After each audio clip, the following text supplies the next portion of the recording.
तड़प रहा है? नहीं तड़प नहीं रहा, अभी एक और लगा दो गोली। तड़प रहा है? नहीं अभी नहीं, एक और लगा दो। अरे डीआईजी साहब, हमें भी पता है कि कानून और व्यवस्था पे सरकार उठा दो तो आपके मुख्यमंत्री बुलडोजर चलाते हैं। सबसे बड़ा सवाल, जिसने किसानों के ऊपर गाड़ी चढ़ाई, अजय मिश्रा टैनी का बेटा, क्या उसका एनकाउंटर हुआ?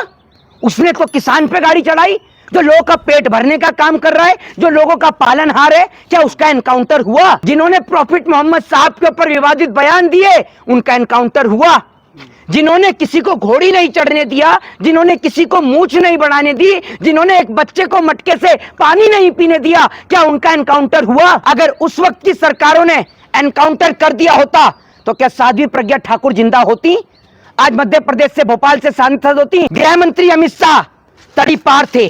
पिछली सरकारों ने अगर एनकाउंटर कर दिया होता तो क्या आज वो देश के गृह मंत्री बन पाते? देश में न्यायपालिका, जुडिशरी नाम की कोई चीज नहीं बची है। देश के अंदर मैं समझता हूं कि संविधान और लोकतंत्र की धज्जियां उड़ाई जा रही हैं। इससे पहले विकास दुबे का एनकाउंटर हुआ, क्या अपराधियों को पकड़कर जेल के अंदर बंद नहीं किया जा सकता? पहला सवाल। या उनको सुधरने का मौका नहीं दिया जाएगा? दूसरा सवाल। तीसरा सबसे बड़ा सवाल यह कि बलात्कारियों का एनकाउंटर क्यों नहीं होता? बलात्कारी कुलदीप सिंह सेंगर का एनकाउंटर क्यों नहीं हुआ? यह सबसे बड़ा सवाल। जो बलात्कारी जेल के अंदर बंद हैं, उनको सरकार रोटी क्यों खिला रही है? जिन्होंने बहन बेटियों की इज्जत और आबरू लूटी, उन बलात्कारियोयों का एनकाउंटर क्यों नहीं हो रहा है? आपकी पार्टी के नेता जो भ्रष्टाचारी भी हैं, बलात्कारी भी हैं, गुंडाई भी हैं, बदमाश भी हैं, तड़ीपार भी हैं, उनका एनकाउंटर काहे नहीं होता? जरा ये बताइए। लोग किस तरह देख रहे हैं? जिस तरह से अतीक अहमद के बेटे का एनकाउंटर हुआ, उसके बाद कहा जा रहा है कि उत्तर प्रदेश से माफिया राज खत्म हो गया है, सब कुछ सही चल रहा है। देखिए, जिस तरीके से महंगाई, बेरोजगारी और मंदी से ध्यान हटाने के लिए सरकार जो है लगातार एनकाउंटर करने का काम कर रही है, देश में न्यायपालिका, जुडिशरी नाम की कोई चीज नहीं बची है। देश के अंदर मैं समझता हूं कि संविधान और लोकतंत्र की धज्जियां उड़ाई जा रही हैं। इससे पहले विकास दुबे का एनकाउंटर हुआ, क्या अपराधियों को पकड़कर जेल के अंदर बंद नहीं किया जा सकता? पहला सवाल। या उनको सुधरने का मौका नहीं दिया जाएगा? दूसरा सवाल। तीसरा सबसे बड़ा सवाल यह कि बलात्कारियों का एनकाउंटर क्यों नहीं होता? बलात्कारी कुलदीप सिंह सेंगर का एनकाउंटर क्यों नहीं हुआ? यह सबसे बड़ा सवाल। दूसरा सबसे बड़ा सवाल, जो बलात्कारी जेल के अंदर बंद हैं, उनको सरकार रोटी क्यों खिला रही है? जिन्होंने बहन बेटियों की इज्जत और आबरू लूटी, उन बलात्कारियों का एनकाउंटर क्यों नहीं हो रहा है? दूसरी बात यह कि उत्तर प्रदेश मुख्यमंत्री जी के राज में जिस प्रकार योगी जी और भी कास्ट के लोग हैं जो गुंडे और बदमाश हैं, मेरे को नाम लेने की जरूरत नहीं है, मुख्यमंत्री महोदय भी जानते हैं, लेकिन उनके ऊपर कोई कार्रवाई नहीं की जा रही है। कार्रवाई हो रही है तो या तो विपक्ष के नेताओं के ऊपर, राहुल गांधी के ऊपर, अरविंद केजरीवाल के ऊपर, अखिलेश यादव के ऊपर, या कार्रवाई हो रही है तो ऐसे लोगों का जो ध्यान भटकाया जाए। जिनसे क्या दिक्कत है आपको?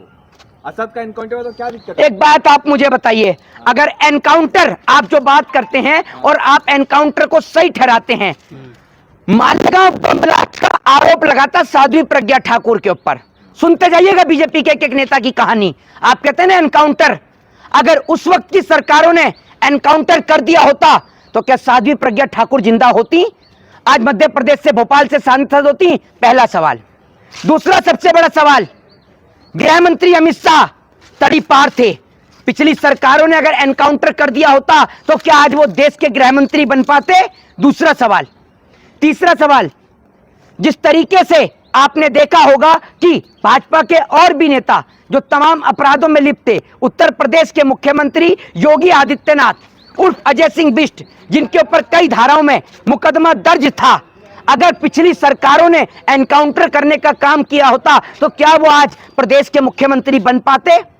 आप वो दिन भूल गए जब ये सदन में खड़े होकर रोने का काम करते हैं और कहते हैं कि मेरे ऊपर फर्जी मुकदमे लगाए गए, मुझे फंसाने का प्रयास किया गया।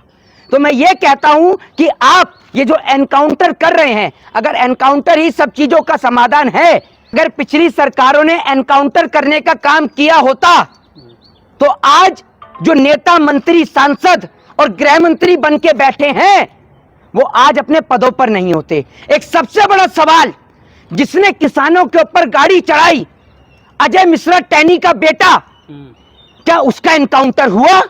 उसने तो किसान पे गाड़ी चढ़ाई, जो लोगों का पेट भरने का काम कर रहा है, जो लोगों का पालनहार है, क्या उसका एनकाउंटर हुआ? ये बताइए ना आप मुझे। इतने बड़े बड़े दोषी हैं जो उनका एनकाउंटर हुआ? जिन्होंने प्रॉफिट मोहम्मद साहब के ऊपर विवादित बयान दिए, उनका एनकाउंटर हुआ? जिन्होंने किसी को घोड़ी नहीं चढ़ने दिया, जिन्होंने किसी को मूंछ नहीं बढ़ाने दी, जिन्होंने एक बच्चे को मटके से पानी नहीं पीने दिया, क्या उनका एनकाउंटर हुआ? मोहित शर्मा, लेकिन लोग पटाखे उड़ा रहे, कह रहे योगी जी से तमाम देश के मुख्यमंत्रियों को सीखना चाहिए। मैं बताता हूँ ना, शासन प्रशासन। अरे मुख्यमंत्री जी कैसे शासन प्रशासन काम करता है। हाँ। एक बात आप मुझे बताइए, एक और कानपुर की झोपड़ी के अंदर आग लगती रही, कानपुर के पूर्वांचल देहात में माँ और बेटी जलती रही और दूसरी ओर बुलडोजर चलता रहा। एक और हाथरस में बेटी के सबको रातों रात जला दिया गया। क्या प्रदेश के मुख्यमंत्री ने उनका एनकाउंटर कराया? जिनके साथ में, जिस बेटी के साथ में दरिंदगी हुई थी, बताइए आप मुझे, कराया प्रदेश के मुख्यमंत्री ने? हाथरस की घटना से आप सभी लोग वाकिफ हैं, बताइए ना आप मुझे। मैं कहता हूं कि अगर आप गुंडे और बदमाशों का एनकाउंटर करते हैं, एक बात आप मुझे बताइए, अगर आप गुंडे बदमाश का एनकाउंटर करते हैं तो आप बलात्कारियों का क्यों नहीं करते?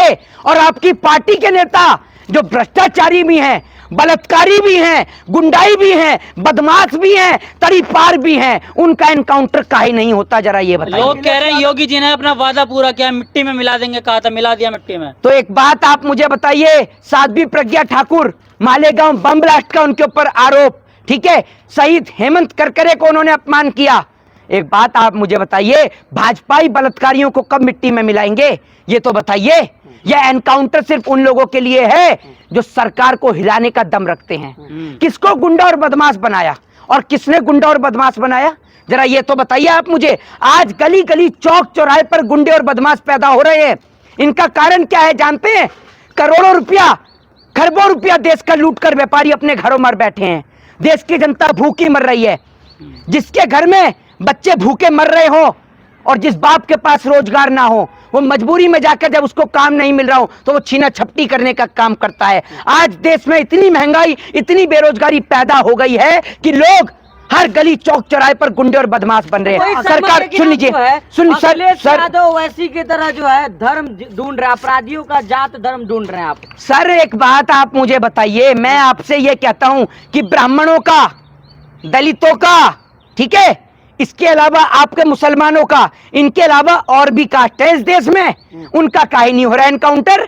वो गुंडे बदमाश नहीं है या वो सारे के सारे शंकराचार्य हैं? ये तो बताइए आप मुझे। एक व्यक्ति देश में खुलेआम जहर घोलता है, किसी को कट्टा और पिस्टल दिखाता है, हैं?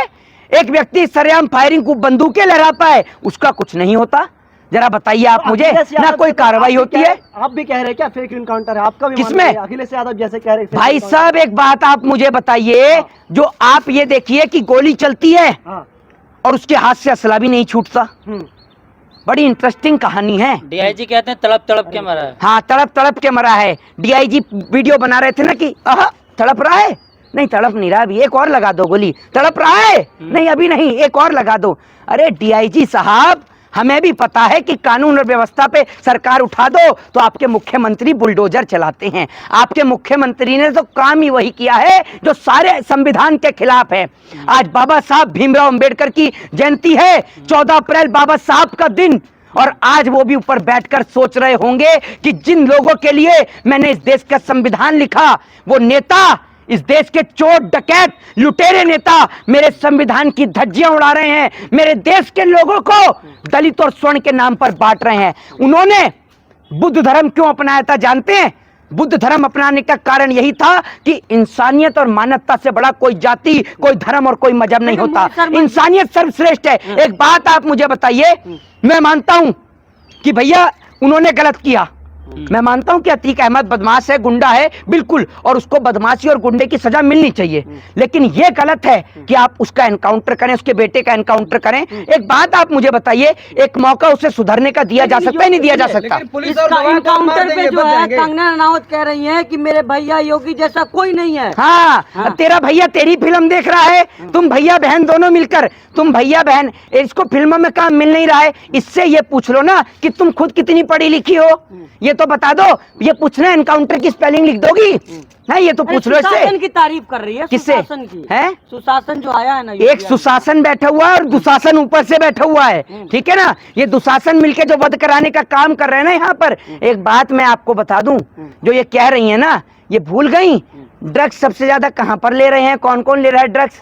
एक बात आप मुझे बताइए, ये तो बताइए आप मुझे, एनकाउंटर से आप बहुत खुश है, जिसके घर का दीपक बुझाए, जरा ये पूछिए। मैं बिल्कुल कहता हूं आपसे कि अगर कोई गुंडा बदमाश करता है, क्या वो व्यक्ति सुधर नहीं सकता है?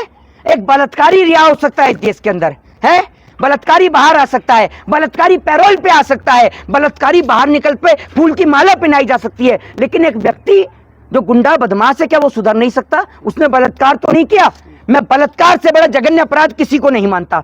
एक व्यक्ति को आप मार दो वो ठीक है, लेकिन अगर आप, मैं सपोर्ट नहीं कर रहा चीज को, मैं एक बात बोलो, एक एग्जाम्पल के तौर पर, मैं खुद कानून का छात्र और मैं महात्मा गांधी में भरोसा रखता हूं, सत्य और अहिंसा में भरोसा रखता हूं, ठीक है? तो मैं कह रहा हूं कि एक व्यक्ति अगर किसी का मर्डर कर देता है तो एक बार को फिर भी ये चीज गलत है, लेकिन मैं कहता हूं कि किसी की इज्जत और आबरू लूटना सबसे जघन्य अपराध है, और वो जघन्य अपराधी बाहर घूम रहे हैं, उनके ऊपर कोई लगाम नहीं कस रही सरकार।